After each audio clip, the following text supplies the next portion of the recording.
What is up, guys? Welcome to the transparency. Let those notifications click off, take off.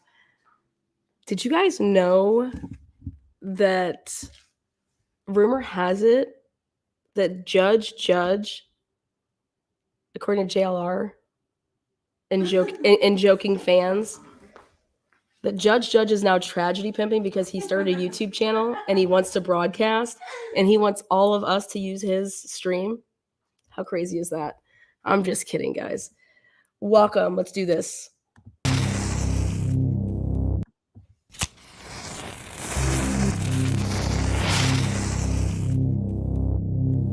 Hello and welcome to Truth and Transparency. Good afternoon. Welcome to the Transparency. Welcome to Truth and Transparency. Not sure if this is working. Today is not a day to celebrate. But the arrest of Richard M. Allen of Delphi.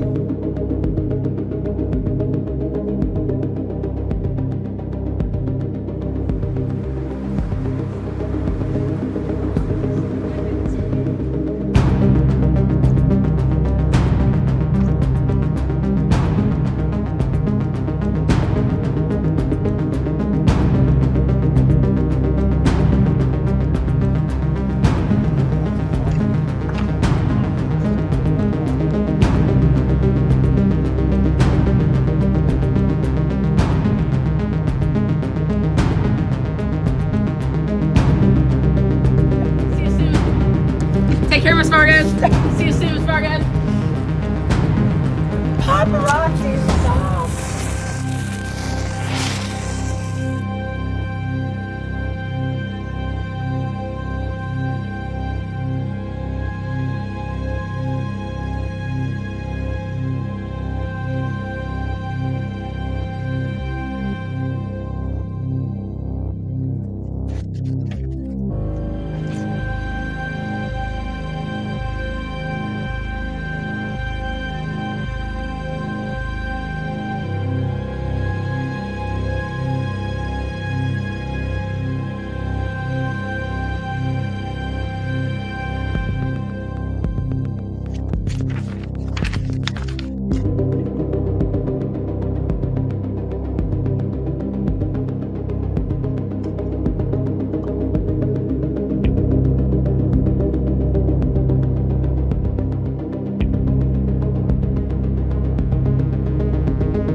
What is up? What is up? Boom. All right. How are you doing? Good. Great. Awesome. There it is. Boom. You guys know, I guess today's Brian Kohlberger's birthday. I was laughing my ass off because JLR had a birthday party for him on his channel this morning. That's what I woke up to. And I'm sorry, but like I could not. I couldn't contain myself so much so that I want you guys to see what was going on, you know. Oh, shit balls. Whoops, he's breaking shit over here. Fucking Jesus. Boom. Did you guys know that? Let's take a look at it. This is the motion. I'm going to be really close with this motion. Basically, Judge, he is going to use his YouTube channel. He is going to make everything available live streaming through his YouTube channel. That's what this motion was all about, his order. And it pretty much states it all right there in that conclusion. All right. All of you guys that were just abusing the process, mainstream media. When I say abusing the process, yeah, you guys are just zooming in and just doing things that you were not supposed to be doing. I kind of love it because they don't get all that extra B-roll that they use in, like, you know, when they do a follow-up story. I'm noticing that they have all these new pictures. I'm like, where's that from? Where's this from? So I love it. I feel like YouTube won. YouTube is basically the camera. YouTube basically beat out mainstream media. And I just love it. I love it. Judge is going to tragedy pimp. Just kidding. He is going to be the camera, the judge. He's going to do it all. And we're going to live stream straight from his stream, which is what it says, you should do. And you're going to be able to see everything right here. But this is because mainstream media and their camera crews just couldn't follow directions. And so YouTube is taking over. And that's how I look at it. So I feel this is a huge win for Atlanta. This is what I wanted to have happen. If Idaho, the University of Idaho, they were going to use their media department to use it to teach them, and that this is what I wanted, and I made that known. I said that the court should just do it.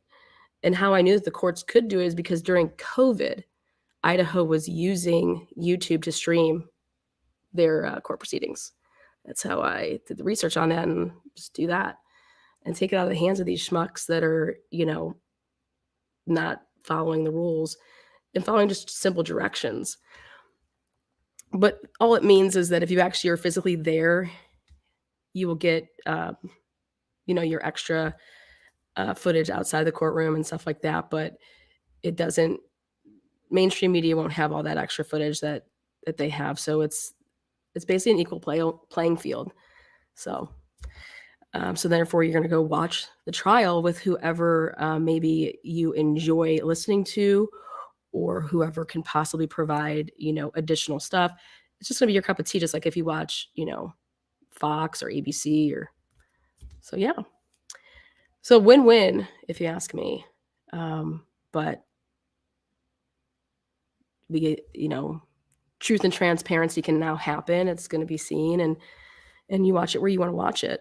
And no media company has like the rights to this, or like the, I don't know. I love it. I love it. That's my take anyways. So now for a good little laugh today, I want us to focus our attention here to, it is Brian Kohlberger's birthday, and none other than JLR had a birthday party for him. And I want you guys to see, okay, that, like I said, love or hate this guy, I don't give a shit. I woke up this morning laughing my ass off. Kohlberger's birthday today. It is. Good morning, everyone. JLR Investigates. Come on in. Come on in. It is Brian Kohlberger's birthday today. It is his birthday, and it sucks to be in jail on your birthday in prison, jail, institutions. Come on in. We're gonna have a breakfast this morning. I thought we would talk about birthdays in jail, birthdays in prison. There is actually some Brian Kohlberger supporters out there that are wishing him a happy birthday. It's hard to see there. It's really, really sick stuff. Happy birthday, Brian Kohlberger. Happy birthday. No, there's actually people out there that are wishing Brian Christopher Kohlberger a happy birthday. But I can tell you firsthand, and I'll talk a little bit about prisoners making birthday cake and what they do, how people celebrate birthdays while they're in jail. Brian Kohlberger sits in jail. Good morning, a power pack breakfast. IGD stuff, most of it. He's eating. Come on in. Come on in. So there's actually forums. In the Lake Tahoe County Jail, there has been escapes there. Let me show you. An attempt over him. Ready? I literally spit out my water this morning. It's slam dunk. They said Brian Kohlberger is going to prison. He's going to be in prison forever. It's a slam dunk. Check this out. Confused. It's almost rubber stamped. Guilty. Sentence him to the gallows. It's almost inevitable, folks. There's nothing going to be spectacular. It's almost a slam dunk. It's slam dunk. We totally disagree, but I respect He should him. try a Cavalcante on his birthday, right? I'm a little suspect about the prison, the jail. You know, in the Lake Tahoe County Jail, there has been escapes there and attempted escapes in the past. We've discussed that on JLR Investigates. We've discussed, but he chose to waive his right to a speedy trial. Now he gets to sit. So it's going to be a bad week for Mr. Kohlberger. We had breakfast together and we discussed birthdays in prison, in jail. And it sucks. It sucks. For him being in solitary, I doubt he's using the phone today. Okay. Ready? Birthday after birthday after birthday. While the prosecution continues to build a strong, solid case. Absolutely not. Against him. Absolutely not. Imagine if he has a trial and then ends up on his birthday, right? The verdict would be in on his birthday. We'll talk. I don't think the trial's going to be next year, but just imagine in the future, one of these days on his birthday. Let's pray nothing bad happens to him on his birthday today, right? Imagine somebody doing a Machiavelli, right? We don't support violence on JLR Investigate, but just imagine it's slam dunk. Spoken a lot. People have been watching the videos. The people. There's the state is not hiding anything per se. Be as good as we thought it was going to be, and that's my opinion. Well, if it is, we'll just hear voices, right? He wants to be the boss. Wait, here, hold on. In his court order. Okay, here we go. Lower the volume and turn it away during certain things. We might not even see Kohlberger during these proceedings in the future. We might see the back of his head. Listen to this. Way back in the distance. Like the overall courtroom. We might just see a very glimpse of him. So it's not going to be as good as we thought it was going to be. And that's my opinion. Well, if it is good, then I'll come up and say, hey, that maybe the live streaming was a good thing. But at this point, I don't think the live streaming from Judge Judge's own personal YouTube account is a good thing. Facing the judge. The camera would probably be in the back because the judge was emphasizing in his court order that he wants the whole layout of the courtroom, not great. Just singled on Kohlberger. So I think this is just going to be a straight in the back, looking at everyone's head. But I think they're going to kind of purposely do it where they don't see people on the witness stand. We will just hear voices. So. And I think they're going to do that because of Dylan and Bethany and all the other detectives and genealogy. Judge Tragedy Pimp, like says. Yeah, the judge is, putting in his own channel. So that the judge, since it was announced yesterday that he was having the proceedings on his own YouTube channel, he gained 1,000 subs. I looked.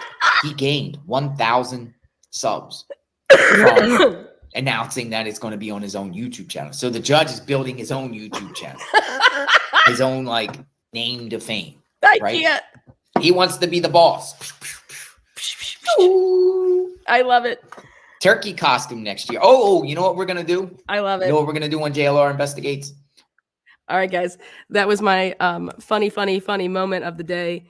Thank you, JLR. Fucking love you. I don't care what anybody says about that man. Love him, hate him. I don't give a shit. He makes me laugh, and I appreciate his efforts. He is a go-getter. Like I said, we don't agree at all on this case, but we most certainly respect each other's work, and we respect each other, and we communicate. And I'm telling you, if there was a person that I'd want to ride around with in a car and be on a 24-hour feed with, it would be that man. I think that would probably be one of the most fucking hilarious, but informative live 24-hour feeds that you'd ever watch. Hearing us go back and forth about, hey, let's go and do this, or maybe we should go, what do you think about this? And, you can have, you guys can have whatever opinions you want. You look at a case this way, maybe you didn't know something. So then you would have your opinion that it was that. And so you got more information. And when you have bad intel, then you think this, that, the other. But at the end of the day, man, I'm telling you, if you were to say, Lana, what creator would you want to be in a 24-hour live thread with, and that you had to be in a car and drive around and do whatever, hands down, it's JLR. You know, I'm just absolutely, that's who I would pick. I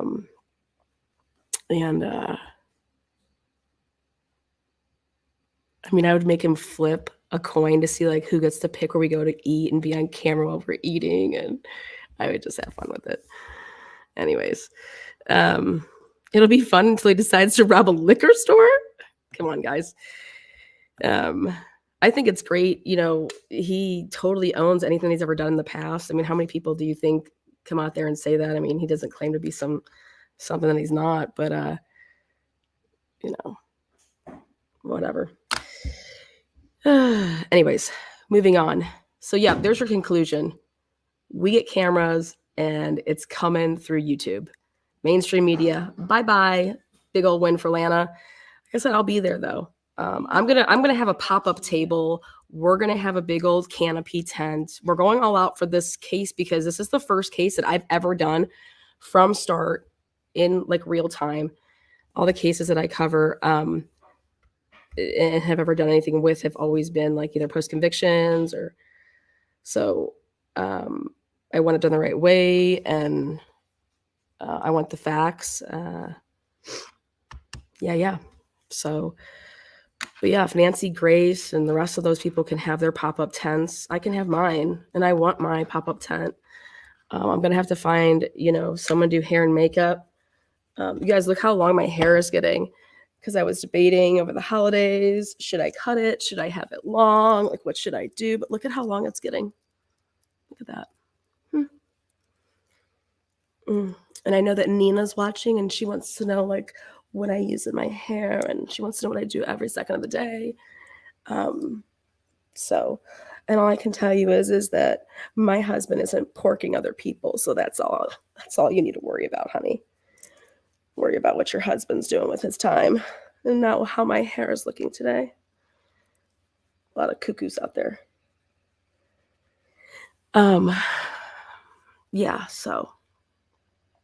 But yeah, it's so long right now. Like I was just like the other day, I was like, woo, it's so long. Moving on. I'm getting over being sick, as you guys know. So I do apologize that you have to listen to my voice in this type of capacity. But I'm still rocking the bombs. Speaking of a bomb, Brent Kapaka was definitely not shot by a sniper. Check out my last video if you haven't seen it. And he was shot from inside that apartment. And I got the actual footage of the layout of that apartment. And I placed some cool side-by-sides with bedroom B, bedroom C, bedroom A, the whole shebang. So, Jordan Baker, drug dealer back in the day, drug dealer today. We'll find out if they were pushing some weight over on Moscow's campus. Moving on, Delphi, guys. So Idaho4, we're going to have so much coming out.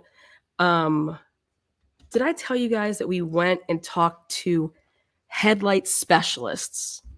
Okay, you guys want to talk about Linda Lane?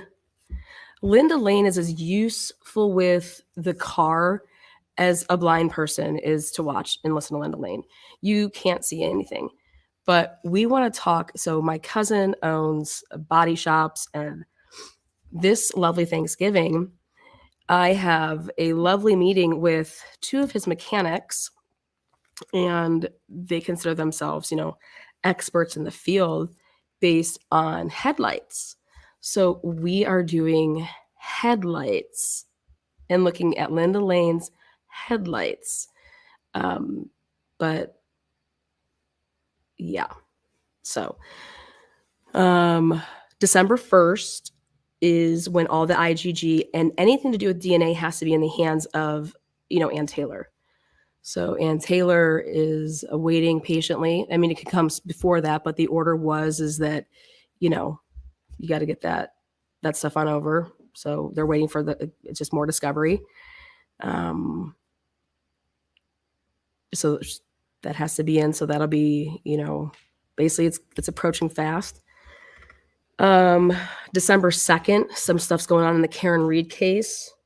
Karen Reed just won a motion that she is able to get the girl McCabe's cell phone, records. So they're going to get those data records. So that's what's going on over there. Explain why that's a big deal. Well, it's a big deal because she was there that night and she had communication with John O'Keefe, but I'm keeping it simple. So yeah, but in a nutshell, kind of the Karen Reed case is kind of taken over right now with people following what's been going on with Turtle Boy. And I believe in our First Amendment rights, clearly, obviously what I do. But I don't believe in overshadowing a case. And I think that, I do think that he's pushed the envelope on different things. But I also think that you can push the envelope, but that doesn't mean that you've done anything, wrong and what have you.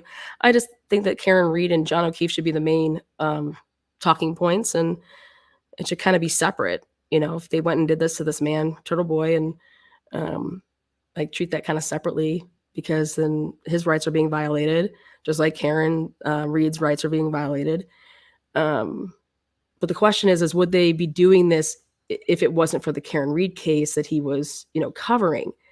And, I don't know. Depends on, I do believe that they framed Karen Reed.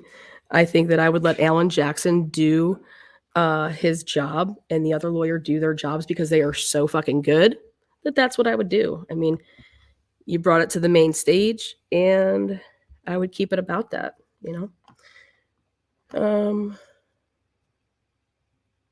yeah, that's it. Moving on, Delphi, let's talk about it. I really, really want to talk about Delphi because you guys, there's so much in Delphi that I think is going to come out in the Idaho4 case. This whole Frank's, hearing. If I believe that law enforcement lied in a PCA in the Idaho4 case, that's what they did in the Delphi case, and it's what led to this whole big 136-page, motion, and basically ultimately led to then an in-chambers camera review, and which we have the transcripts of. We're going to go ahead and show them, but it's just like all these cases that are high profile right now. There is so much scrutiny around law enforcement's behavior. And that's the underlining issue for me. Look at all these cases. What do they have in common? We're talking about prosecutorial misconduct. We're talking about police officers, law enforcement agencies, whether you want to say abusing power, whether you want to say being corrupt. I don't care what language you want to use, but that's what is being, that's what's circulating. Okay. It's in the Karen Reed case. It's in Idaho4. It's in Delphi. When you want to talk about the dentist, Charlie Adelson, because we're going to be comparing a lot of things. If you guys have been following that case, you guys definitely want to start following all the coverage that I'm going to have. I'm going to be going to Jacksonville here in 2 weeks. We're going to be following the Shannon Gardner case, the Jared Brightigan case right out the gate. Got all the motions information. Have some sweet ass interviews set up out in Florida. But Jose Baez back in the courtroom and taking on, it's going to be a big, big deal. It's a murder for hire. You're going to see some case law come out on, can things happen? Can husbands and wives, what's going to be able to be talked about? What's not going to be able to be talked about? There's that pillow talk. Are you going to be talking about Drake? Yes, I'm going to be talking about Drake. Not the rapper, but Jennifer Drake, Brian Drake. I'm going to actually end with that because there's some huge bombshells that I'm going to be revealing. But this little live here is a big old wrap up, but these cases all have something in common. With in regards to, I will take out the new case there, the Shannon Gardner, Jared Bridegan case, because I don't believe anything has to do with prosecutorial misconduct or police tampering or anything like that. That case aside, all these other cases 100% have to do with law enforcement fucking up. I'll just put it out there. Big old fuck jobs. Right there, that's $2 worth to my swear jar that I started. Here you go, look at this. This is my new swear jar. It has a combination lock. Okay. None of you guys know the combination. The only person that knows the combination is my son. So he can get into that once a week, see what it tallies up to. So somebody in chat can be the tally queen. All right, so Delphi. You guys know that somebody committed suicide over things that have transpired in this case. We put it out there before. We will say it again. I have Bela here with me. She's been, on that case, covering that case from 6 years ago. I actually started covering the Delphi case and doing deep dives right before the Idaho4 case, because Delphi is not that far from me, and I wanted to make trips over there.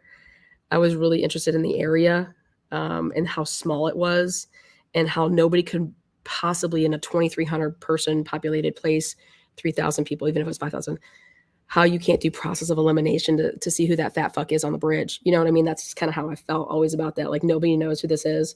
Give me a break.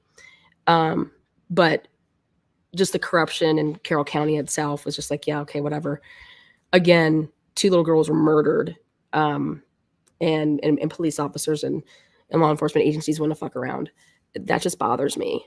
I have a problem with that. 2 little girls, and seeing how they treated the one girl's mom. Don't even get me started. So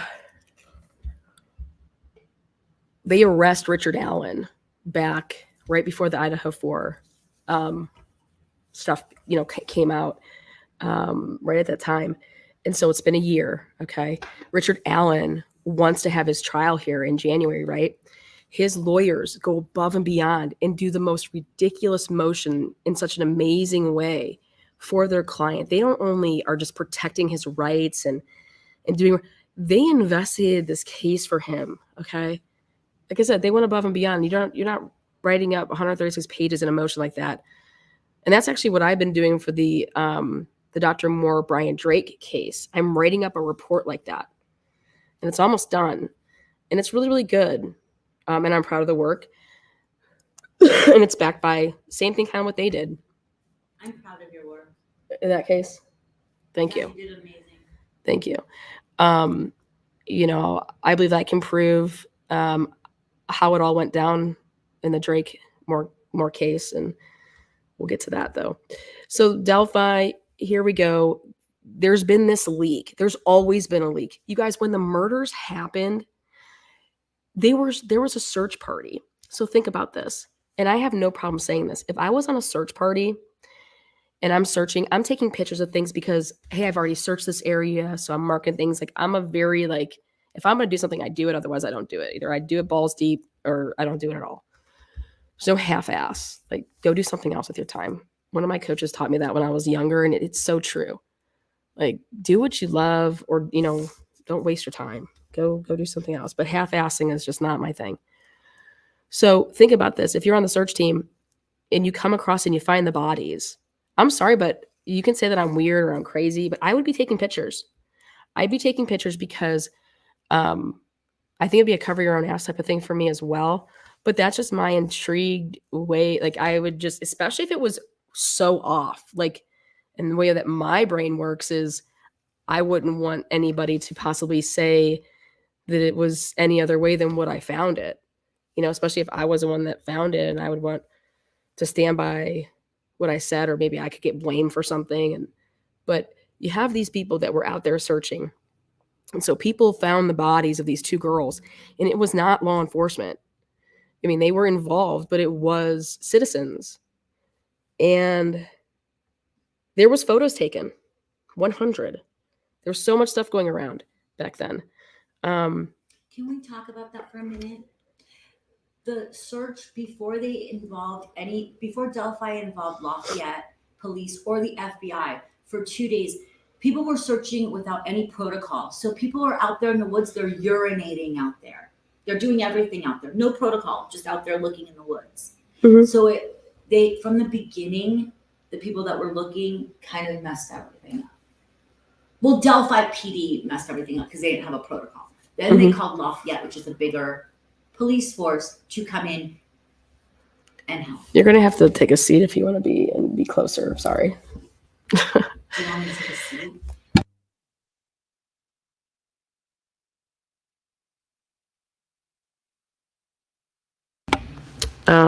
So Janie's got a gun. Okay. Yeah, you could just sit like right there, and that way the mic sounds good for you too. Okay, yeah. So with that all said, we get to the point of when where we're at here, and they assign, these 2 attorneys. They're not public defender. They have their own practices. Okay. So they're very, very good attorneys. They've never had any marks on them, like for disciplinary reasons, nothing like that. Rossi and Baldwin. Yep. And then they're doing their job. They believed their client. They clearly communicate with their client often. And they it is what it is with that. They believed in his innocence. They believed in what he had to say. But then more importantly, they followed the evidence. They followed the discovery. They took the discovery and they truly went to work on it. With that said, we're going to get into these transcripts, and it's amazing because of the timeline. This is on camera. Yeah, so don't hit that because it's shaking. Bella, everyone's saying hello, hello, hello, hello. Hi, everyone. Can't see you guys. Hi, thanks for being here. Yep. If you guys aren't subscribed, this is just my little pitch. If you aren't subscribed, we're almost about to hit 43,000. If you guys aren't subscribed, do it. It's free. You're here anyways.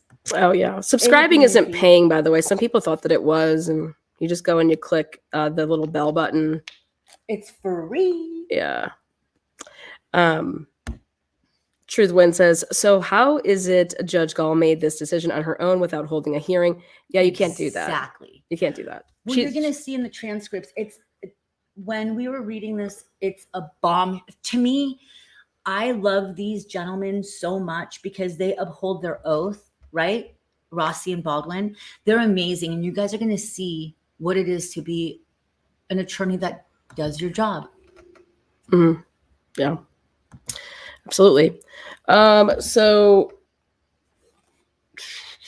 let's see. Do you want me to print these?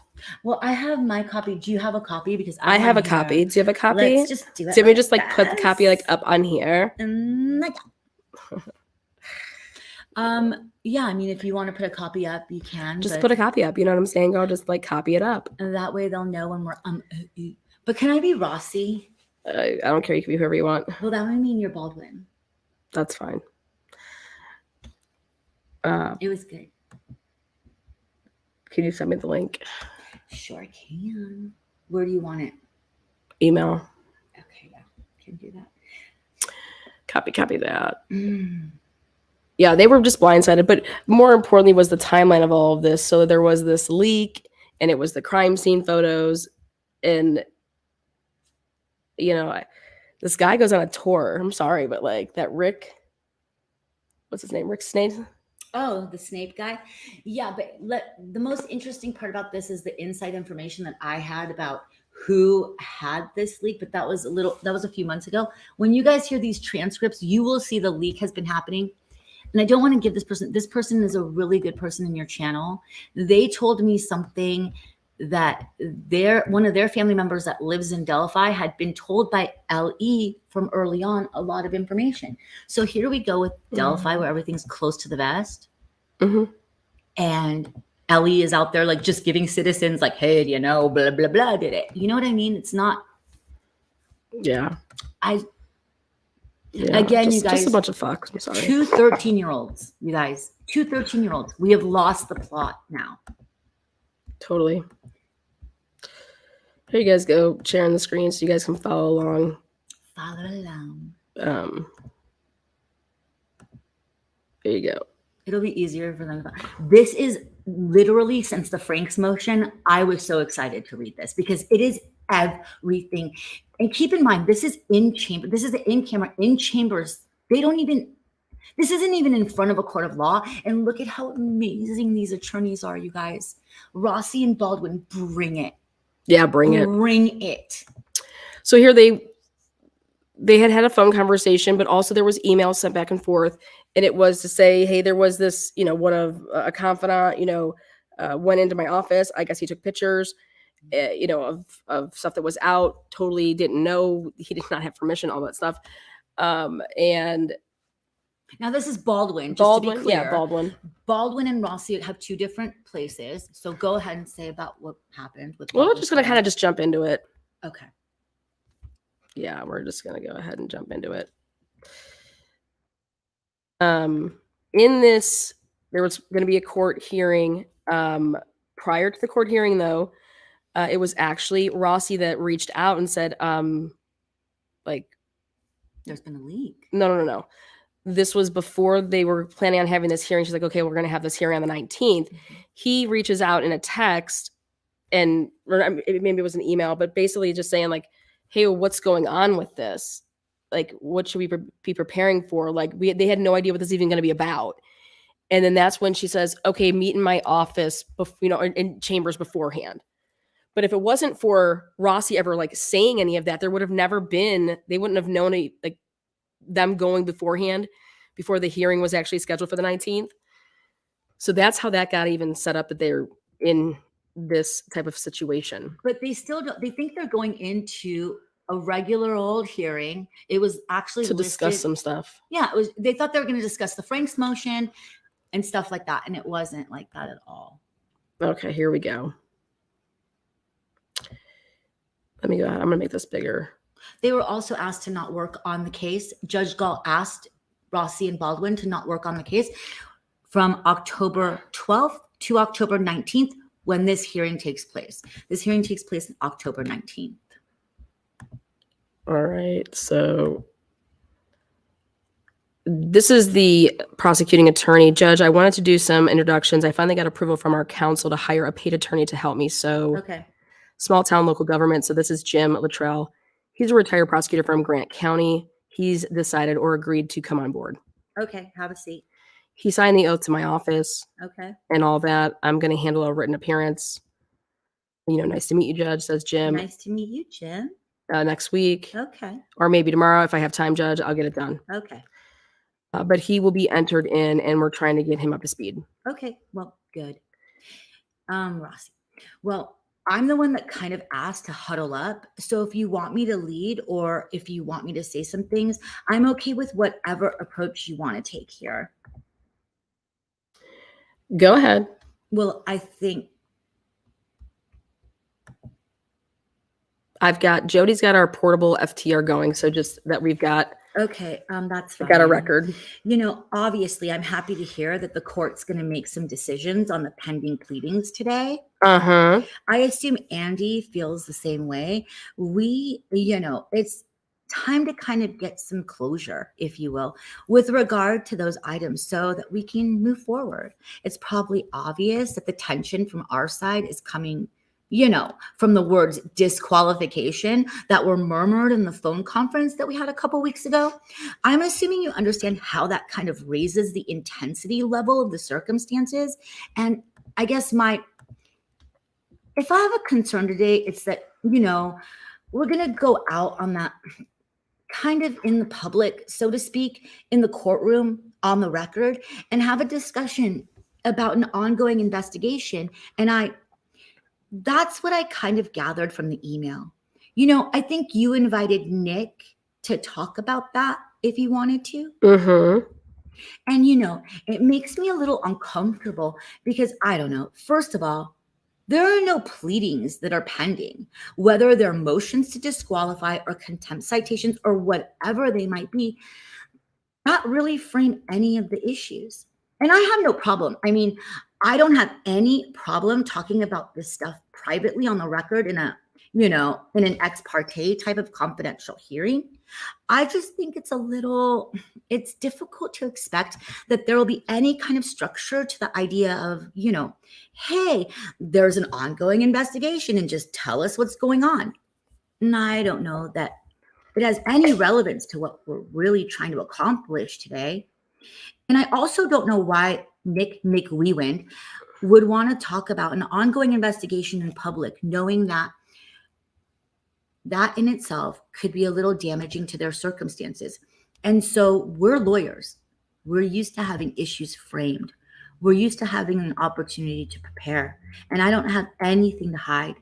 And I know he doesn't have anything to hide. You've maybe gathered that we've cooperated. We ran into the state police post, our respective posts. And if you will, I had somebody advise me of my rights and I waived those and I gave a formal statement. He did the same. And I'm not sure that we're going to benefit or that this will be productive to just open floor this. And that's my biggest concern today. Mm-hmm. This is Baldwin jumping in. I'm more of a, like, the due process side. I'm not really sure what will happen, but I just don't know. I don't know what's going to happen. And I would like the opportunity to know what's going to happen and prepare for their claiming or whatever before it happens. And I don't want to say ambushed, but it's hard to know for me what to do when I don't know what's happening. There's not a pleading we can respond to, things like that. So, you know, you had indicated that, you know, when Nick said, I don't know if he said the word disqualification, but Oh, he did. Was it that word? Mm-hmm. Okay. I didn't know if he just said it in a more of a generic way. Mm-mm. And your response was, you know, I'm leaning in that direction or something along those lines. Mm-hmm. And so that's, you know, a cause of concern. I mean, we're still wanting to try this case in January, and I'm willing to, you know, we have made changes at my office that will prevent this from ever happening again, you know, and we can take derivatives from the court. We can, you know, we're locking down every single thing on Delphi. It's a dedicated room. We put locks on our conference room or the war room where this guy went. My friend went in and did this without my knowledge, and no document, whether it's benign or something super, you know, like a crime scene photo, is ever going to be left alone for a single solitary second ever again. So, you know, I'm hoping that can be something that the court, you know, can say, all right, that's fine, and let's get on with the trial. But I'll shut up now. Anything, Nick?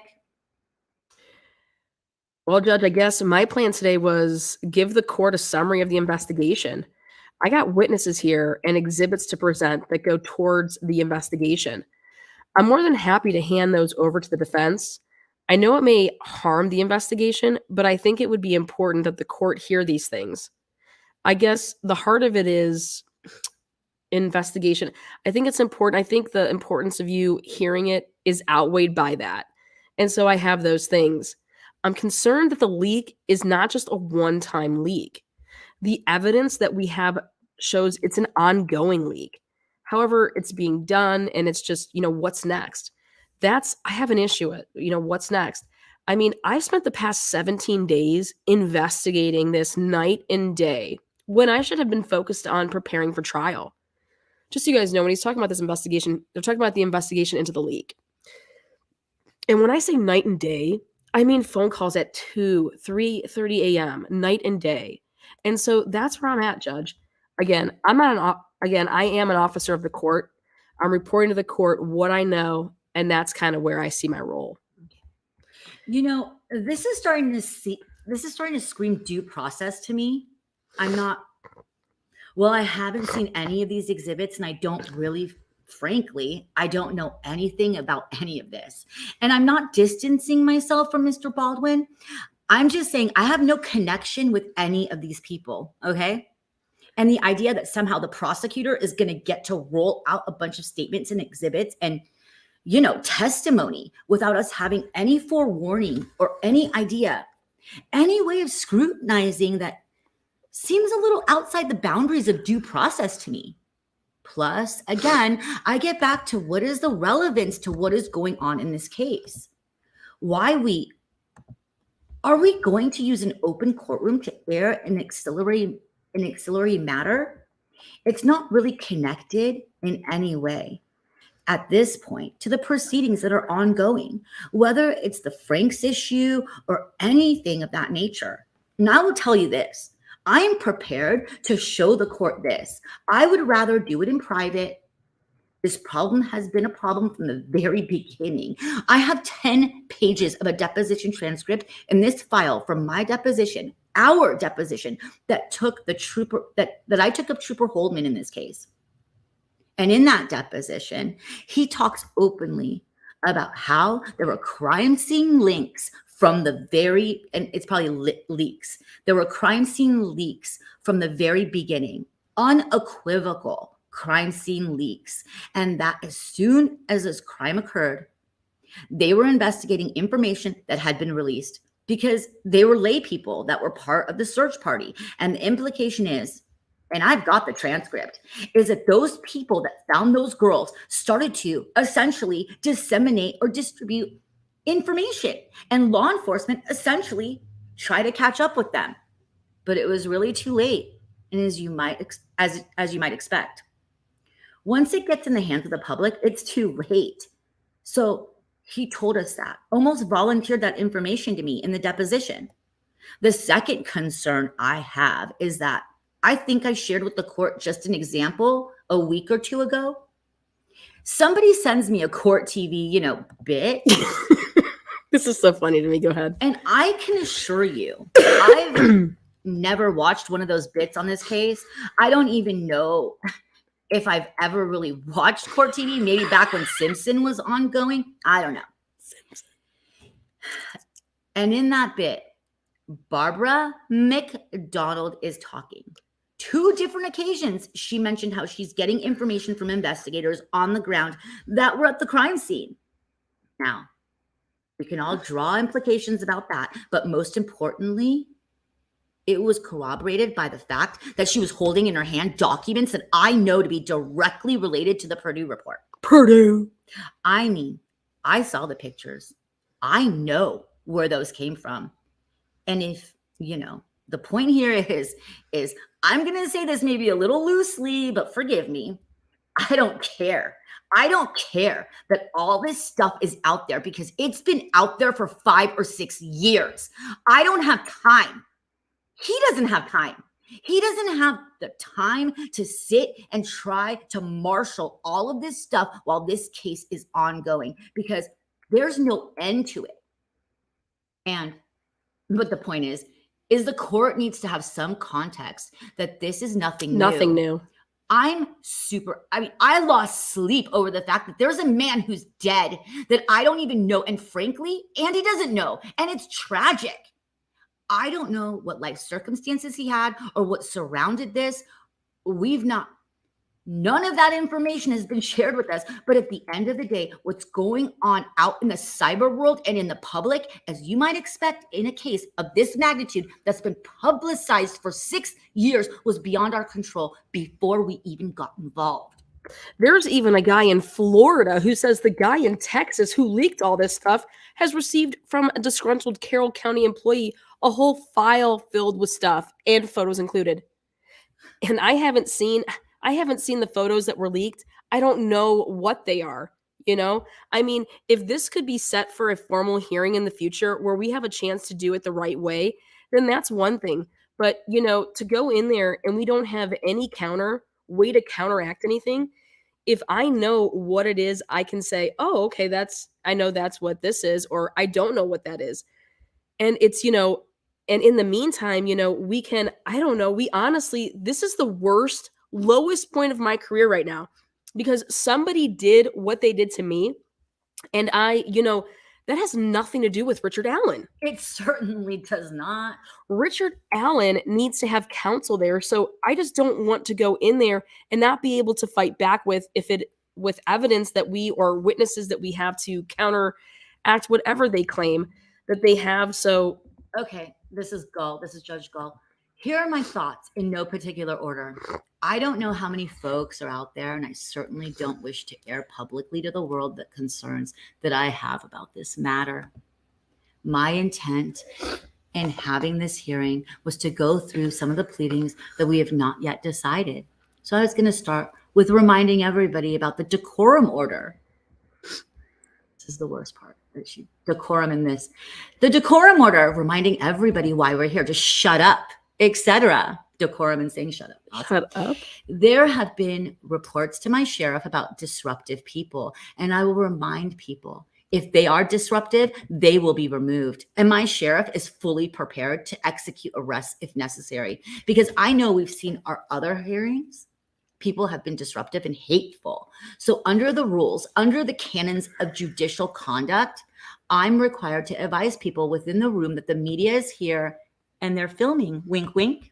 Mm-hmm. They're doing pool coverage. So there's only 2 cameras in the courtroom and everybody's going to get coverage from that.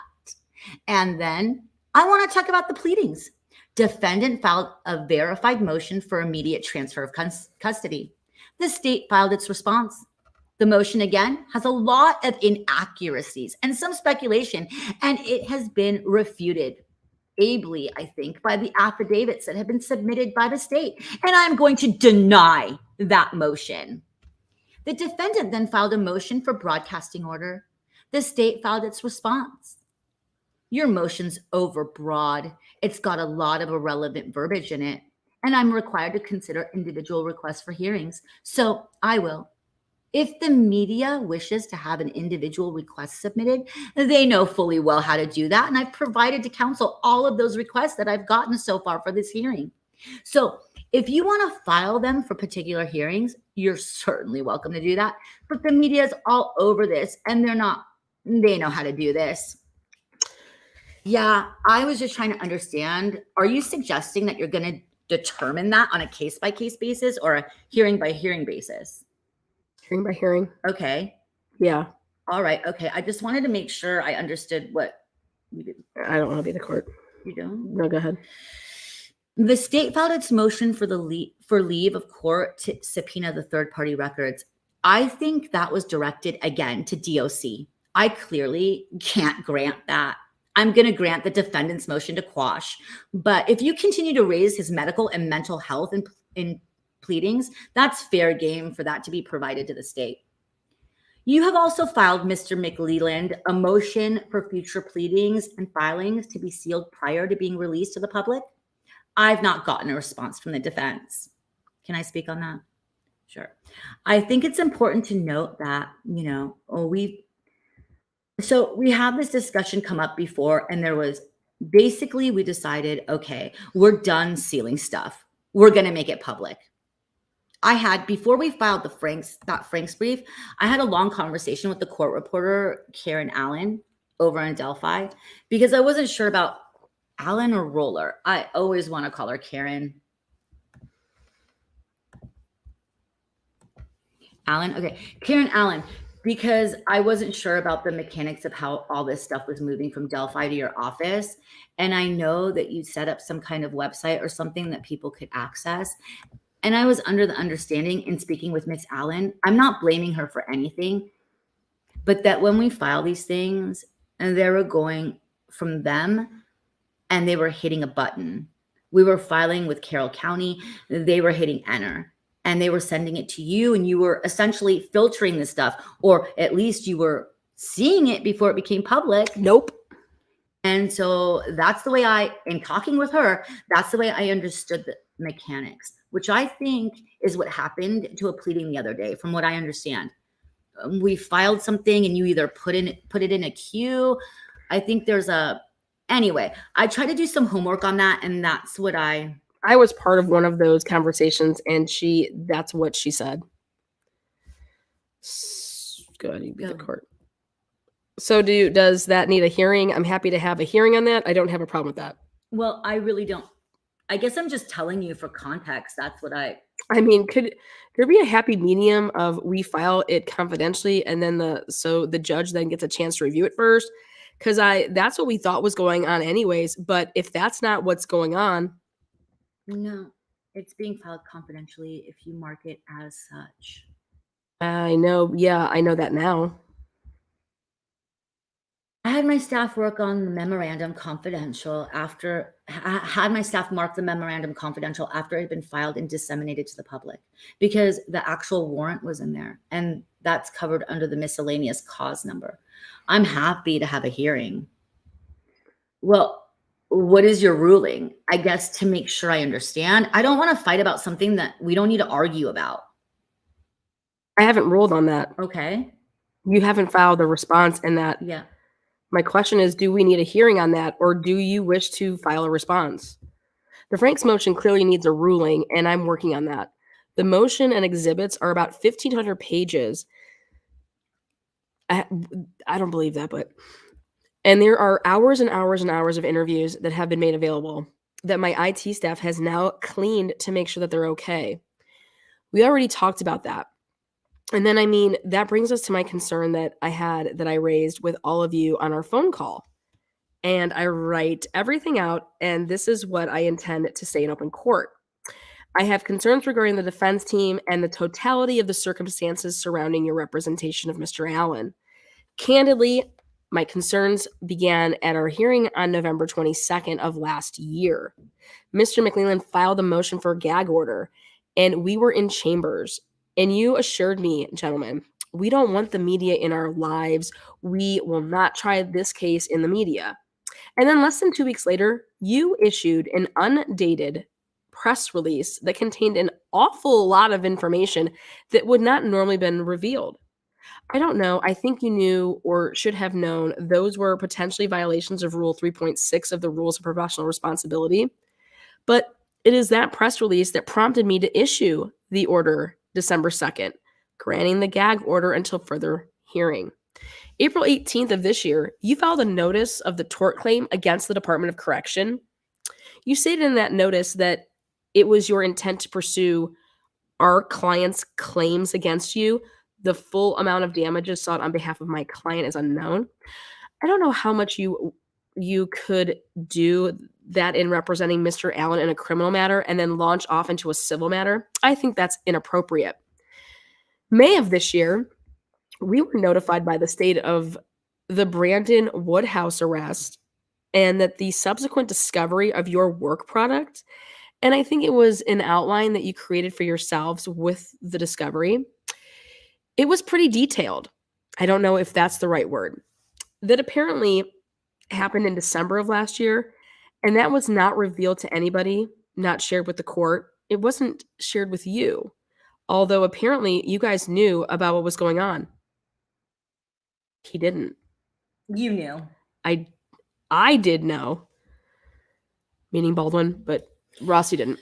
So then Mr. Woodhouse gets arrested, and here we are, grossly negligent to email that to the wrong Brad. Explain what that is. So Brad Woodhouse got they emailed the pictures to Brad Woodhouse by accident instead of another Brad.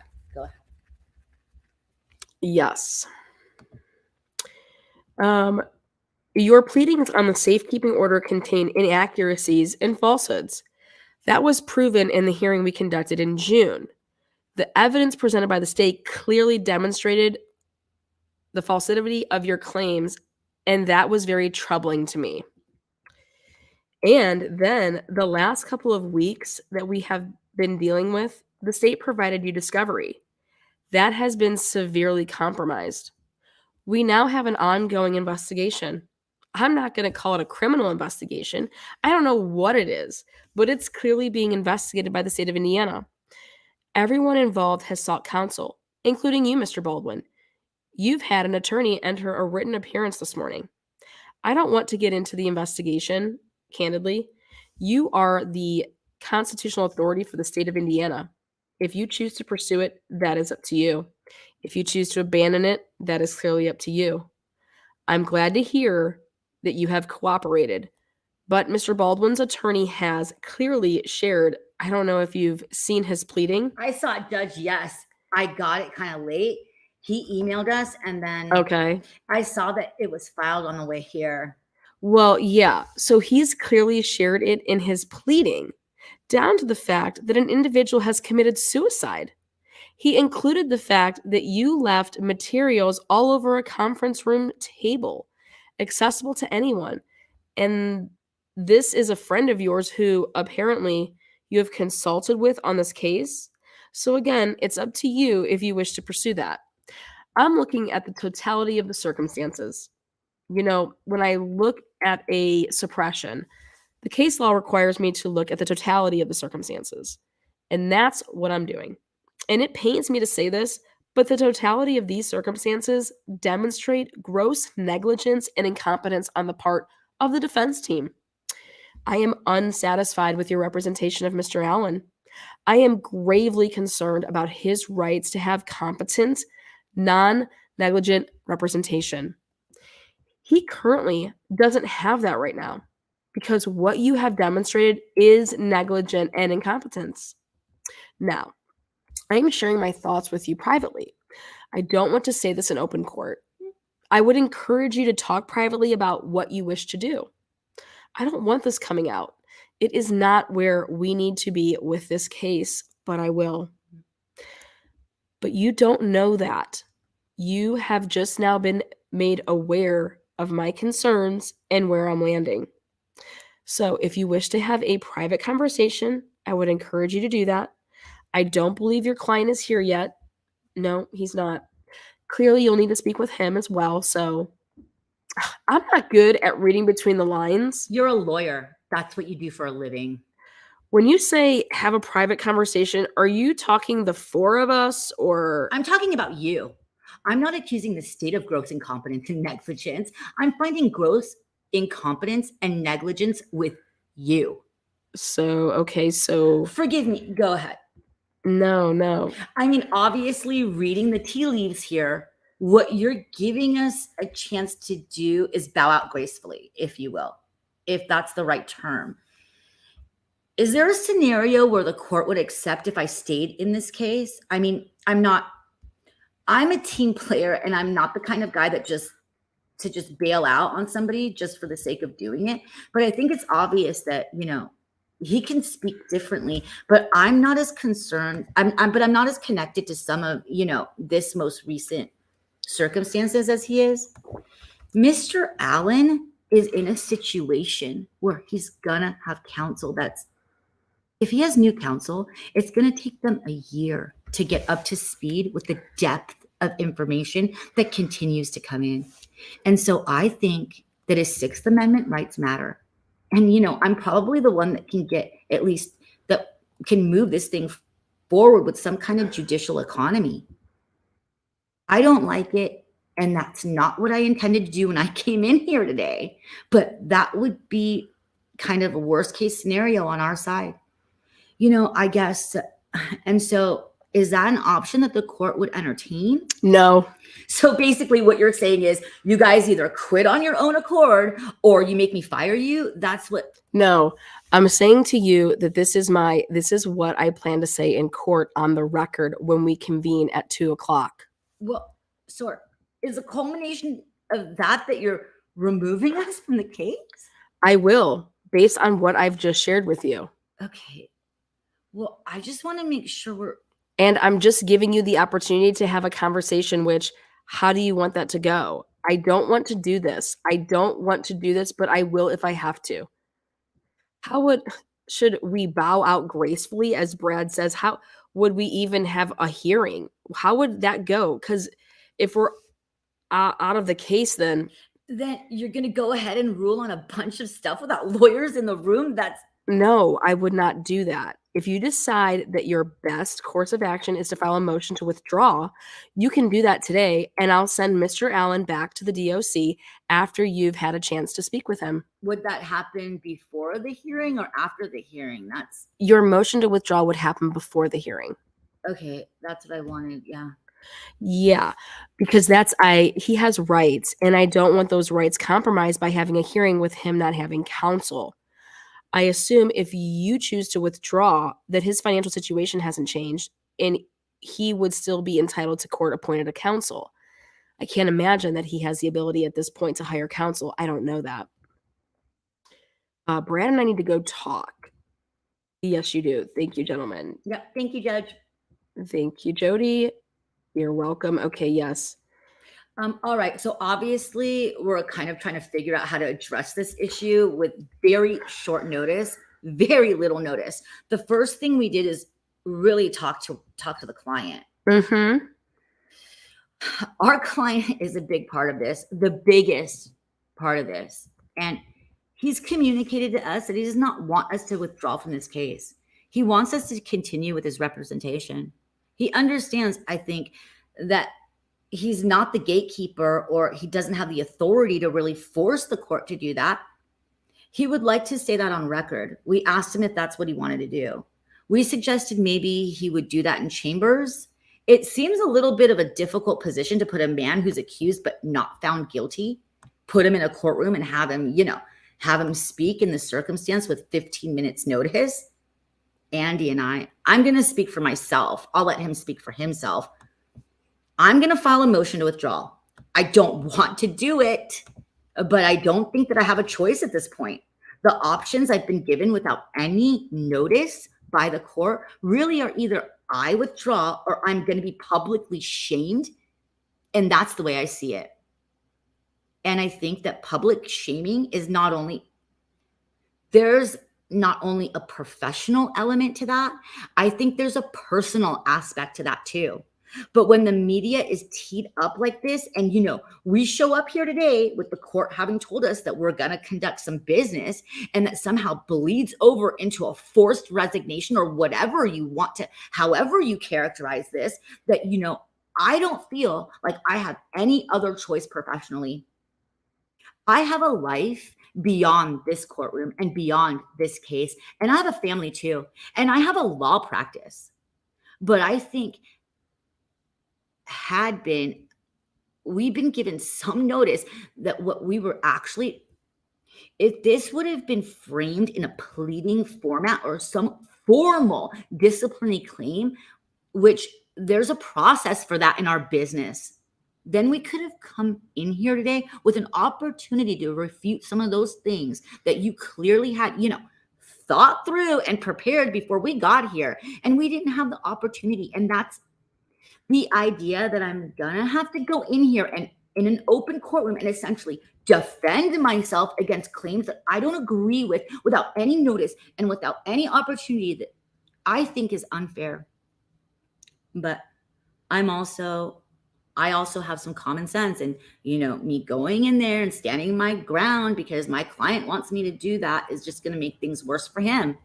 And so I'm going to withdraw my appearance. I'm going to walk out of here. I'm going to go down to my car and I'm going to call my staff and have them prepare a motion, and I'm going to withdraw my appearance. But I'm doing it because I don't think I have any other choice professionally.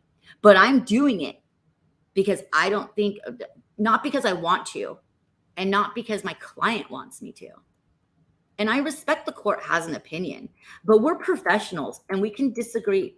Of course. And, I'm extremely, I'd say frustrated is probably a soft word, with the idea that we showed up today without any real opportunity to prepare for any of this. And I just think it's improper.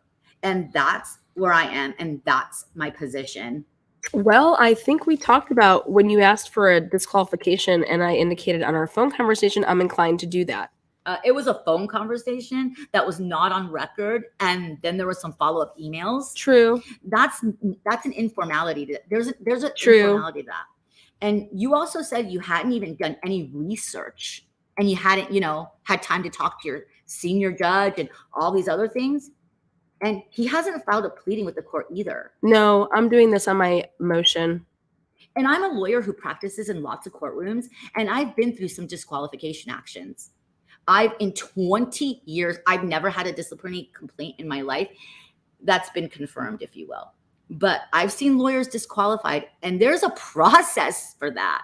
And it's not this. With all due respect, where you walk into somebody's office, a judge's office, and they read a prepared statement to you. And essentially that statement is an indictment on my professional, activities. And then you handed essentially a sheet of paper with two options. And one of them is I'm going to go out there and shame you, or you can quit. You can understand how upset that would make any lawyer. And I don't think it's the right way to handle this from a due process standpoint. So I have no choice but to, withdraw my appearance, because I'm not going to go in there and take a public shaming without having any notice of it. I just, that's where I am with it. I'm in the same withdrawing. I mirror what he said. I mean, I do appreciate giving us the advance notice. If there is some appreciation for that, I do appreciate that. But beyond that, I wanted to take this, and finish it out. I'm stunned. I don't know what to say. So I'll just say I'm moving to withdraw orally. Okay. Is the court going to generate some further instructions on what we do with all the discovery that we have and I already have all this information? And there's an order. I granted the state's protective order on discovery. No, I'm talking about my possession of all this information. Am I to take it out to the trash can? Am I supposed to wait for another attorney? Is the court going to give us some guidance on how to move all this information from one law I did to another? When I granted the state's protective order, I think it's the last paragraph of the protective order directs you to return it all to the state of Indiana. All the copies, all of the whatever you gave them, they are required under the order to return to you. At the conclusion of the case. Or your representation. I know what order you're talking about. I read the order before I came in today. Okay. So we're supposed to just take everything back and give it to the state and then just retain our work product until somebody asks for it? Your work product is your work product. I mean, I would hope that you would share that with successor counsel. I would hope that you would help successor counsel just with the transfer of all the information, because that's in your client's best interest to do that. But that's entirely up to you. That's your work product that you have developed. I mean, clearly the discovery is required to go back to the state. Okay, thank you. What do you want to do with Mr. Allen? I can transport him back to the Department of Correction. Do you want to make a record with this? I mean, I think it's appropriate that the court let him speak into the record, his thoughts, unless the court just accepts that as notice that those are his opinions. Well, you wouldn't lie to me about that. I wouldn't lie to you about anything. So, of course, that's your representation, that's what he would say if he were brought in here. I can't imagine the DOC being comfortable bringing him into my office. I would not be comfortable having him in my office. Would the court also be inclined to mark as an exhibit the prepared statement so that it's part of the record? I have the record rolling. Okay. Yes. So we're going to leave, I guess, and you're going to, how is this? You're just going to get up on the bench and say, well, I will just indicate to Mr.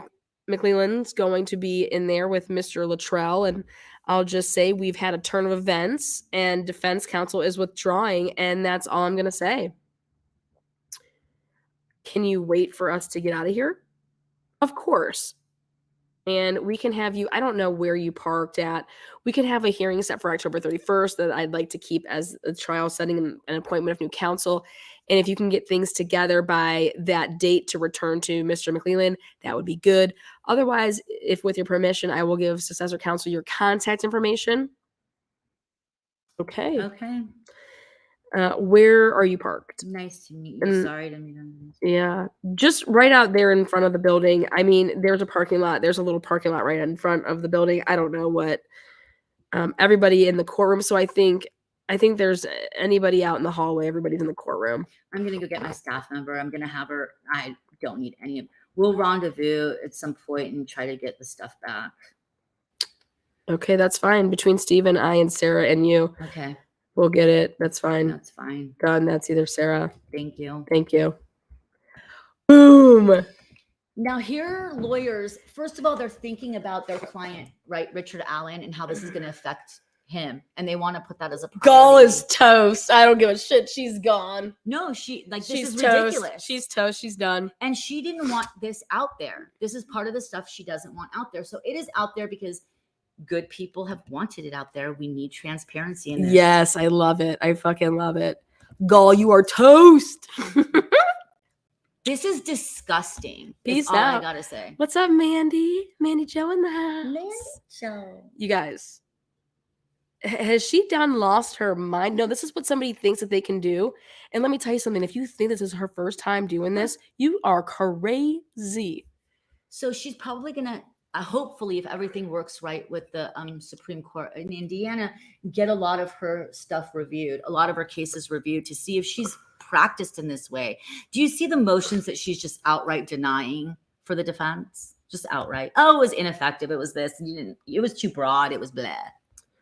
I mean, this is just, yeah, that's when Rosie went into the courtroom and led Richard Allen's family out before hearing started. Right. And let me just tell you guys, for people that weren't in the courtroom, you could audibly hear Richard Allen's wife crying when she was told that this is what's going to happen. This is a family that is being represented in a highly publicized, very complicated, in my opinion, case. And they're being told that these attorneys who have done the most work, you guys, attorneys working this hard, this is what it's about. Yep. You don't see this every day. Yep. This is wow. This attorney is a deer caught in the headlights with the two choices become dinner or a roadside snack. Mhm. Okay, let me just say something, you guys. So this is what we heard before this transcript came out. This is what we heard. We heard Rossi said he was going to withdraw. Baldwin said he was going to withdraw. And now they're having second thoughts and now they're crying about what happened in there. This proves that false. They said it in there. They said everything they said outside in They chambers. owned her. They owned her in there. They said this is improper.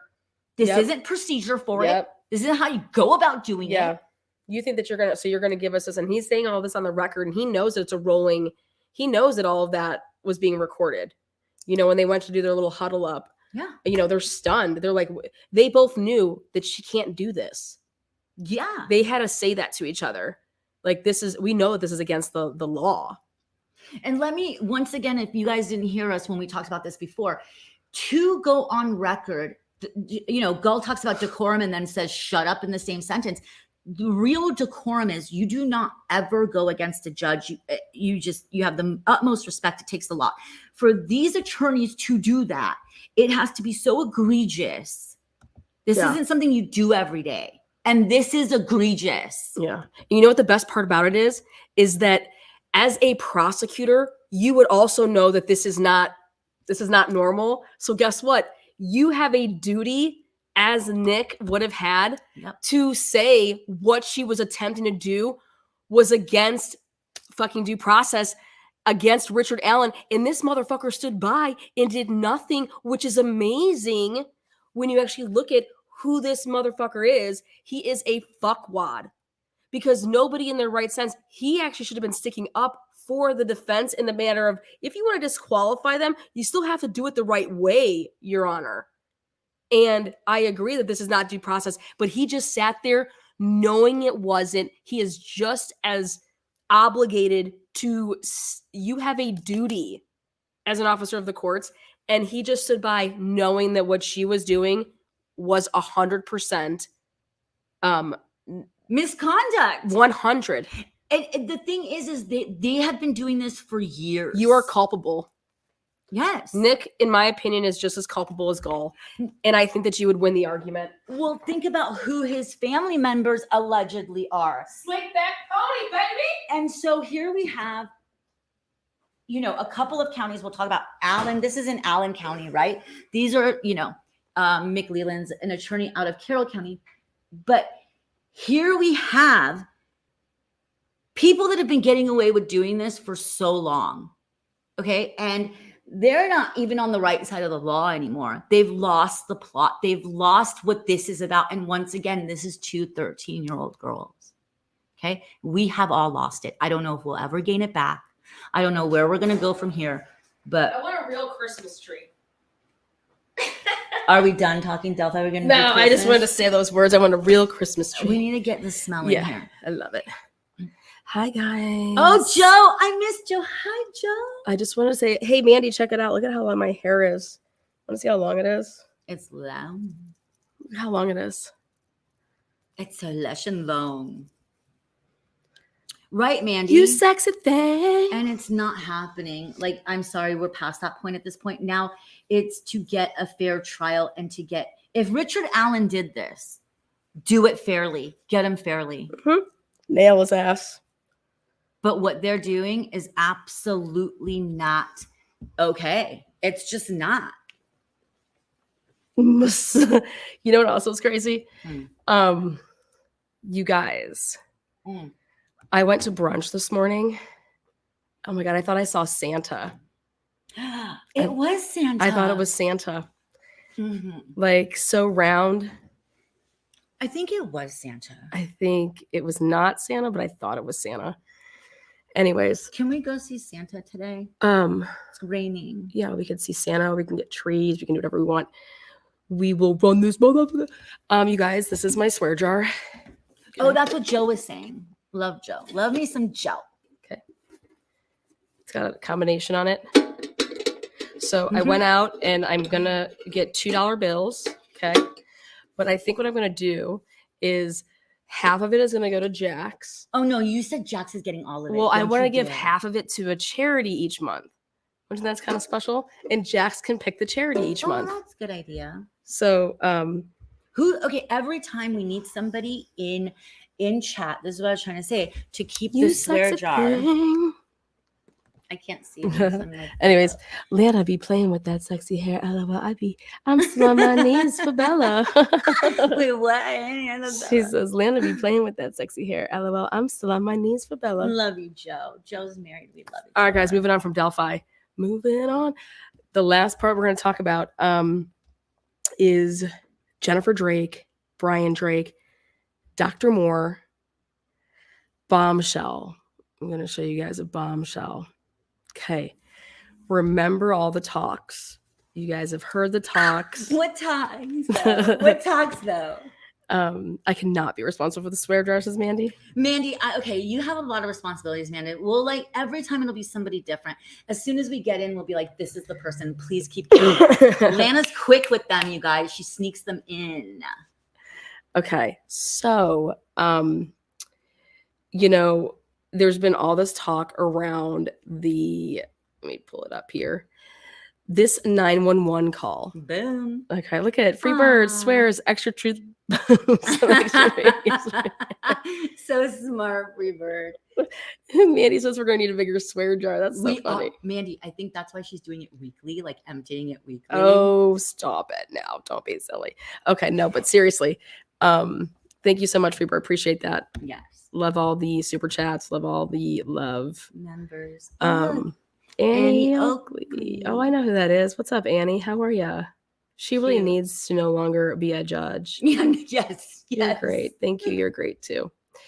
So I want to play you guys a 911 call.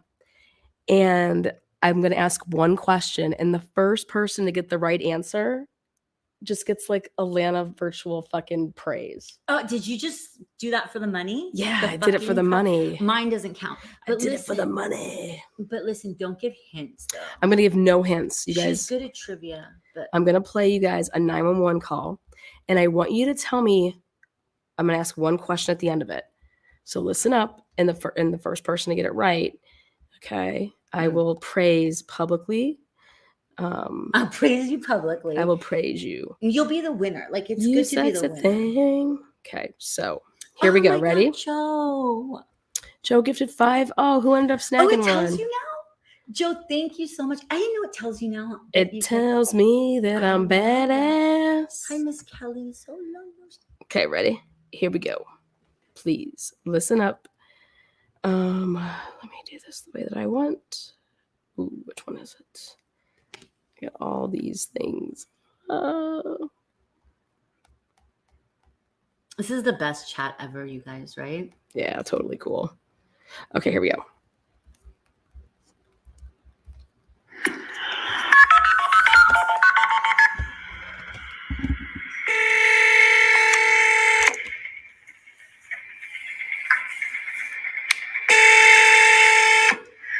What's the address of your emergency?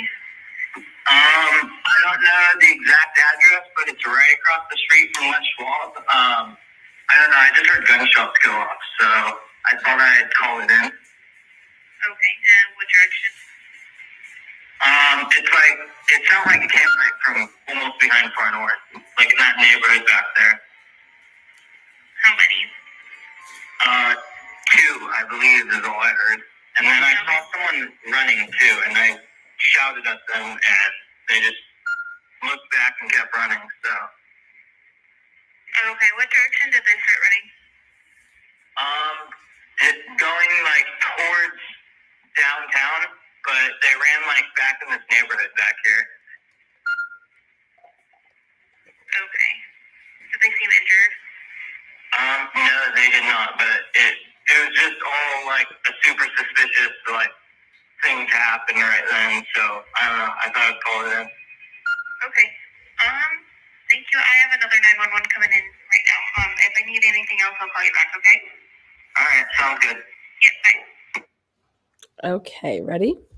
So, this is the Drake case. This is Brian Drake's case. This is a 911 call. Now, here is the question. Okay, focus.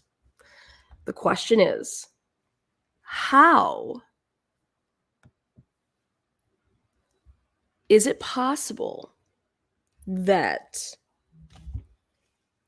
the dispatch knew who was calling 911?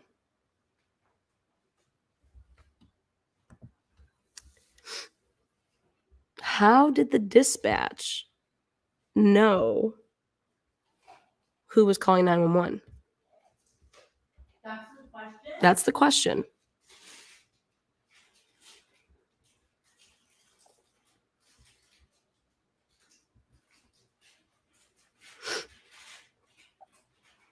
They can make as many guesses as they want. Yeah, go ahead, guess away. So normally when you get a 911 call, you say, who are you? What's your name? I'll just call you. Have you ever heard a 911 call not say like, who am I speaking with?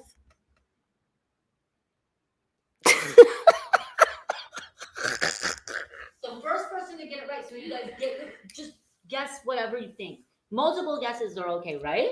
Hello, right?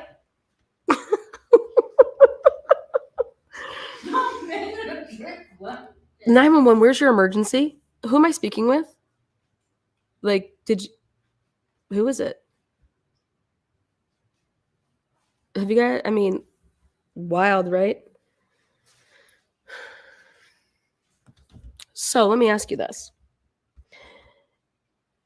They asked where the emergency was, right? 911, where is your emergency? Well, I don't really know. It's Down. They say the Les Schwab building, So my question is that when you dispatch to go out, you're dispatching people to go to an area, okay? Where are you dispatching them to go? What type of information from that 911 call, okay, could you possibly dispatch out and say, hey, shotgun in the area of Les Schwab? But even if even if they're like, yeah, they have a call, trace, locate. Awesome. Perfect. Beautiful. Call, trace, locate. Awesome. Yeah, 911 software has caller ID. Absolutely. Perfect. Great. Awesome. Now, have you ever heard a 911 call where they don't ask who the caller is? Like, who am I speaking with?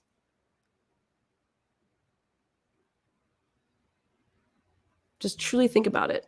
Because guess what? 911 caller ID, if I use your cell phone, your name comes up, not mine. So what if I use my boyfriend's or girlfriend's cell phone to call 911? Have you ever heard a call like this? Truthfully, have you ever heard a call like this? Have you ever heard 911 dispatch rush you off because there's another call coming in? I've never heard it. Number one. But number two, to the point of like, well, if I have any other questions, I'll call you back. Like, come on, you guys. Come on. I want someone to write it in and say, like, oh my God, I saw this before. Like, no, like, absolutely not, right? But to the point of, okay, when you're dispatching somebody out, where do I dispatch them? So like, let's play like that. We're the dispatch. Hey, gunshots in the area of Les Schwab, sending all units.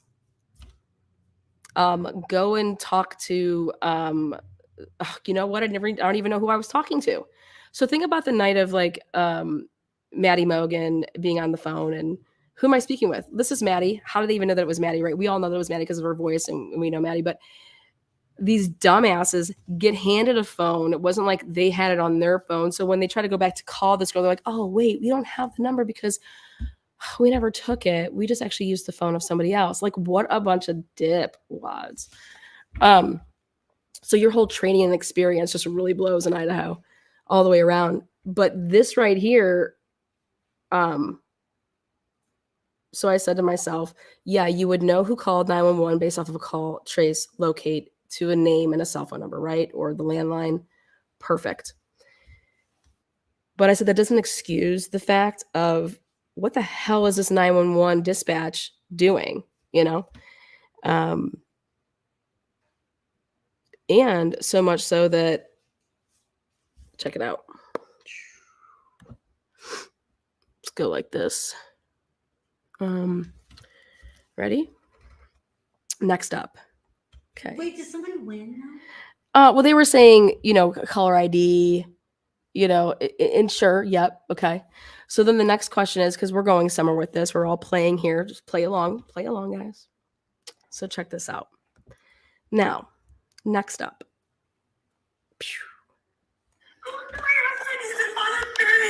He was on the phone with me, and he just all of a sudden yelled out, 911, what is the address of the emergency? Oh my goodness, somebody please go to my husband. He's in Bonner's Ferry. He was on the phone with me, and he just all of a sudden yelled out and said he thought he got shot, and then all of a sudden the phone went dead. Okay, ma'am, I had a hard time understanding you, so can you take a deep breath and slow down for me? I couldn't understand what you said. Okay. I need somebody to get up to this address at 6811 South Main Street in Bonner's Ferry, Idaho. I was just on the phone with my husband, and all of a sudden he yelled and said, ow, ow, and then all of a sudden he goes, I think somebody just shot through the window into my side. And then all of a sudden, the phone dropped, and it went dead. It was answered. Boundary County? Yes, it's in Boundary County. It's down in South Main Street. Hold on just a moment, okay? Hold on just a moment. Okay. Ready? They end up asking her what her name was, and then they said, is this a good number? Will you call me back? Blah, blah, blah, right? What we heard in that 911 call is we heard her say that the phone had dropped. She heard the phone drop, okay? And my question is if the phone had dropped, okay, when you would expect to then, if I drop a phone because I got hit and I drop my phone and then I fall over because I fucking dead so quick, where do you think the cell phone would be located when you would find this body? Just curious. Too smart for that question. Just curious, where would you expect to find the cell phone that he was hit? Oh my God, and the phone, he's like, oh my God, I've been hit. Oh my God, I'm in all this fucking elaborate bullshit. Like, oh my God, I think somebody hit me through the window. Like, just come on, right? Where would you expect? I'm just curious.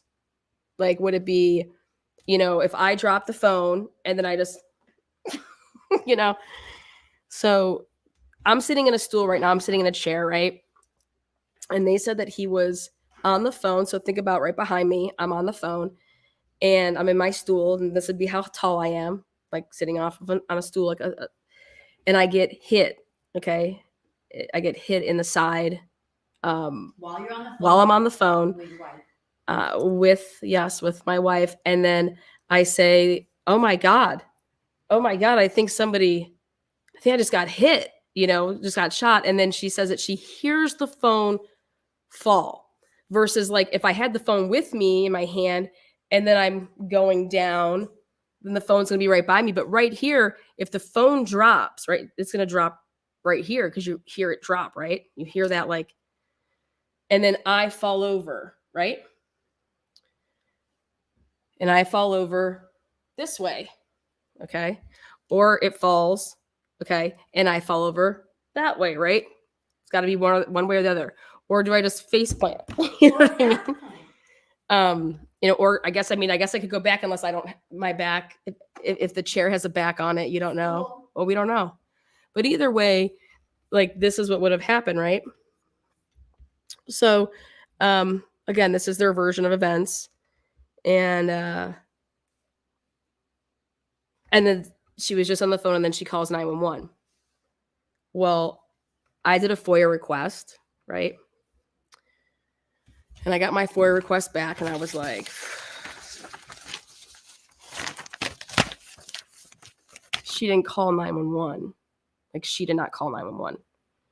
I have all the numbers, Kootenai County, because then they patched her on through. So between 7 and 8, I did this FOIA request, and it gave me every single call that went through between 7 and 8 p.m.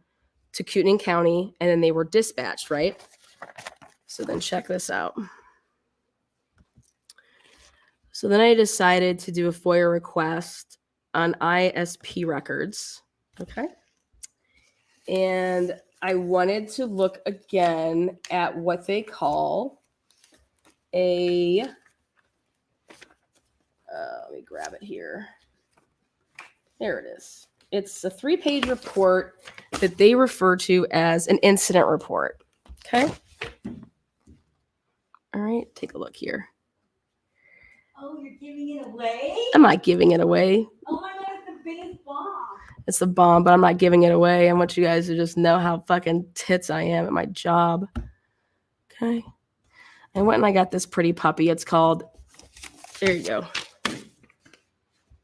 This incident report. You see that? All right. Boundary County Sheriff Incident Report. Okay. And also with that, I got the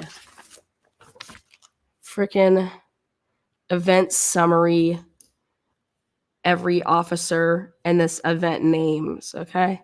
And then it goes through these are the CAD notes, you keep on going of everything. Okay, great. So I said something's up, and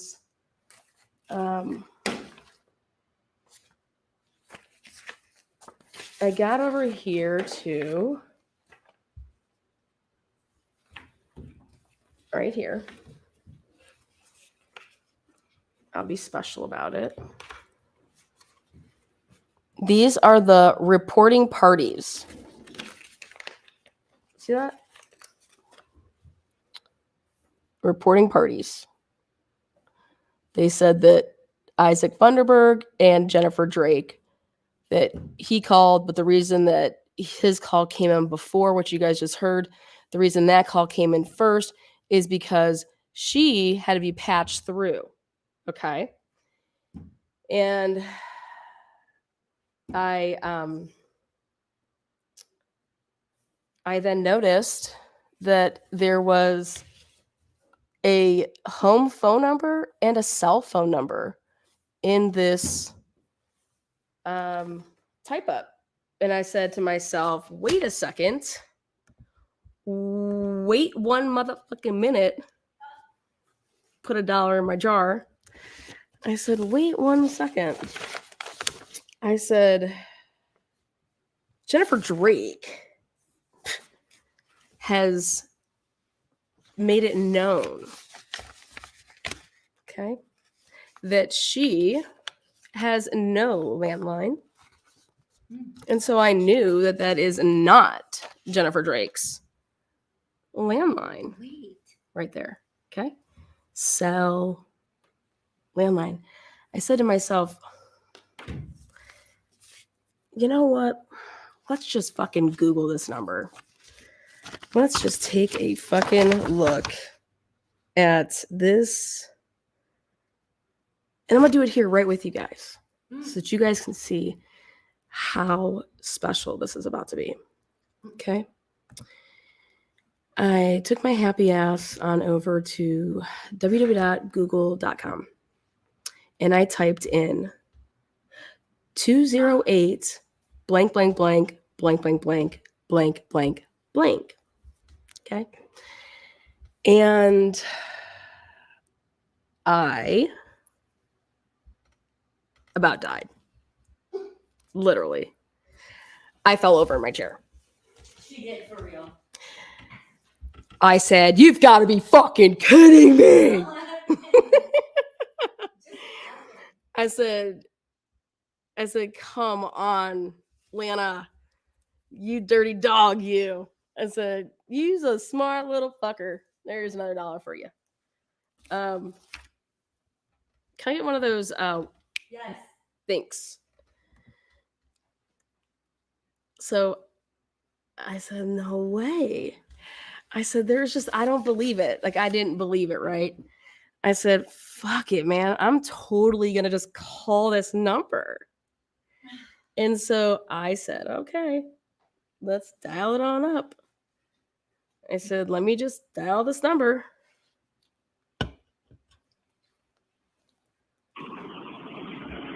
Amber Family. At the tone, please record your message. Excuse me? I said, "Wait a second. I don't believe it. Let me try it one more time." Amber Family. Amber Van Ling. Amber Van Ling. Why does Jennifer Drake's home phone number in a dispatch report have her home phone number as Amber Van Ling's cell phone number?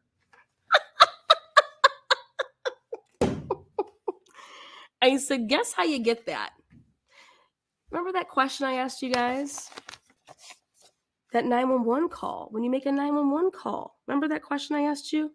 I said, how would they know that it was, how would they know that it was Isaac Funderburg?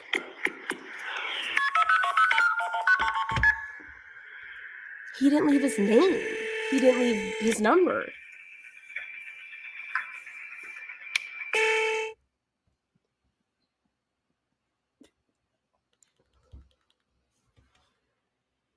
Mm-mm.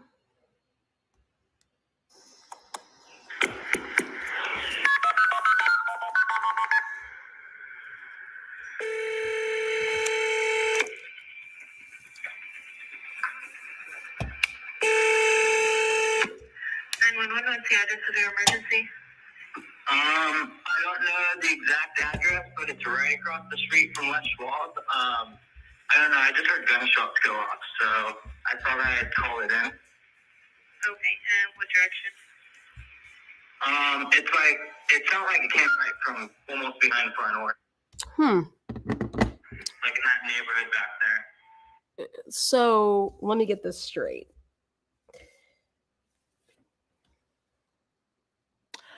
Oh.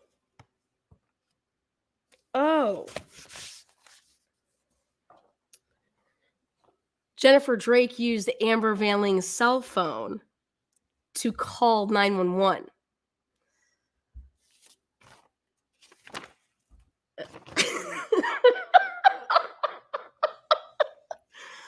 Wait, what?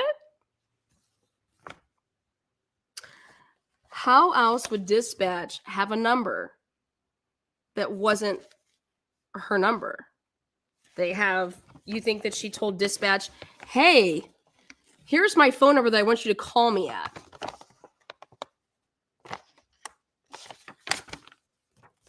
Remember that whole thing of, what was it? When you want to type in so I can do a FOIA request so I can see who's calling when, and I put in Jennifer Drake's cell phone number, and I'm like, well, this isn't coming back to anything. Then I just do a FOIA request out the gate from 7 to 8. Every 911 call that was made, okay? Every 911 call that was made between 7 and 8 in Coonan County, I nothing registered. And I said, like I said, this broad call between 8 and 9 p.m., like I said, But not only did she call, but what do we have here? We have the actual fucking incident report. This is where your peeps, every single person, you have here is the family member. This is then you have your person of interest. Look at this. Then you have the two reporting parties. Why couldn't they never find this? And why was this not on Jennifer Drake's call log? Because it didn't come from Jennifer Drake's cell phone number. Jennifer Drake, who'd you switch cell phones with? Jennifer Drake, what'd you do? Oh, so your cell phone looked like it was still in Hayden. Whose cell phone were you using? Were you using Amber's? Did you all switch cell phones that day? Pay the lady. Don't fuck with the best. Boom. Sit the fuck down. Amber Van Ling, you better get yourself a really fucking good attorney, because you're going to have to explain to yourself why Jennifer Drake has your cell phone number as her home number. Okay, honey? It's right there. Boom. Take it to the bank. Dr. Moore is an innocent man, a very, very good man. How these cops went after him, we're going to find out why, because they got more. Because Marty Ryan, I got your number too. I got a lot more where that came from. But there you go. Amber Van Ling, get yourself a really good attorney. You're going to need it. But you're going to have to explain why Jennifer Drake is making 911 calls from your cell phone number, and why you said you weren't with her until after 8:07. But your husband in an interview said that y'all were together at 7:30. So you're going to have to kind of explain why your husband's so fucking whacked on his fucking dates. When you guys want to all put your interviews together, y'all are liars. And I want to thank ISP for giving me 2 terabits worth of shit. You want to know why they had to give it to me too? Because Jennifer Drake asked for a FOIA request. And thank you, Jennifer Drake, for asking for that FOIA request, because you wanted the information so bad that they went ahead and had to open it up to me. But if Jennifer Drake never does that and they don't give it to Jennifer Drake, I wouldn't have been able to get my hands on the ISP stuff, because they could have labeled it as an open investigation.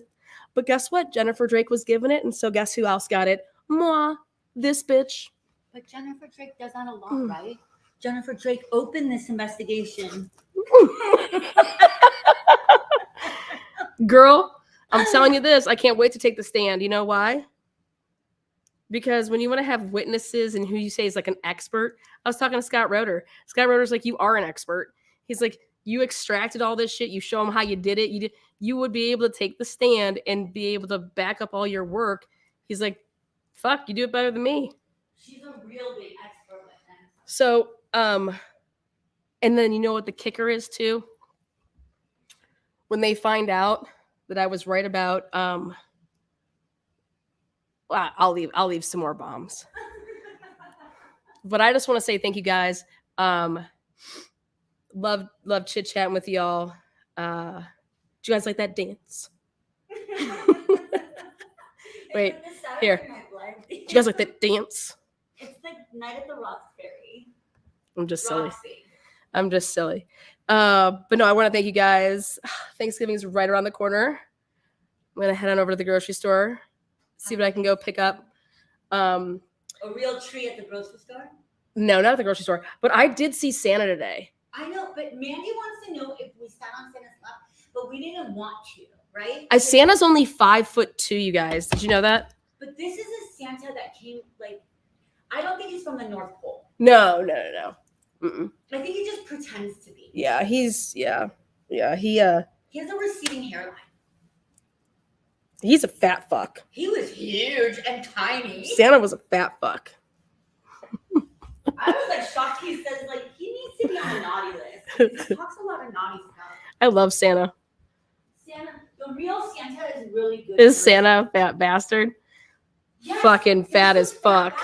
This was fat bastard. Dude, like This wasn't his Santa. face, Santa's face Dude, I was like, oh my God. This wasn't Santa. This was Fat Bastard. Like Santa tried to have like this little line beard going. And It wasn't Santa. Just call it Fat Bastard. I was just dead. Dead. I didn't even know who it was. It didn't even She look like did. Santa. I didn't even know who it was. I was like, who is this worker standing over us like this? Weirdo? Yeah, I was like, why is this guy like Weightless. breathing on us Just staring like an obsessed stalker. like I'm talking to my 6'3" Dude. fucking dude over here next to me, and I'm just like, why is this little fucking Troll. squatty standing over? You know, Santa. It was so hilarious because Fat Bastard I just couldn't even believe it. runs at every place. Just couldn't even believe it. So the only thing he runs is his mouth. Obviously not run his feet. Santa, Saint Nick's coming to town. Oh shit. Anyways, guys, Spent all Everyone's that money like- on that. everyone's like, what is Lana talking about? Spent all that money on I'm gonna go get. I know. Let's go get a treat. I can't believe that they. Let's just go Yeah. get a treat. Thank you guys. Happy Thanksgiving. Mm. Is it just Miss Kelly and Mouse Yeah, said yeah. $17 to the swear jar today. who's the keeper? I don't know. Mouse did it. I was just laughing. Yes, Mouse. All right. Thank you guys. When you know, you know. And if you don't, You better you can still celebrate. Anyways, love you all. On your way out, thumbs it up, thumbs it down. You got an opinion, make it known. And sub if you didn't. Bye, guys. See you soon.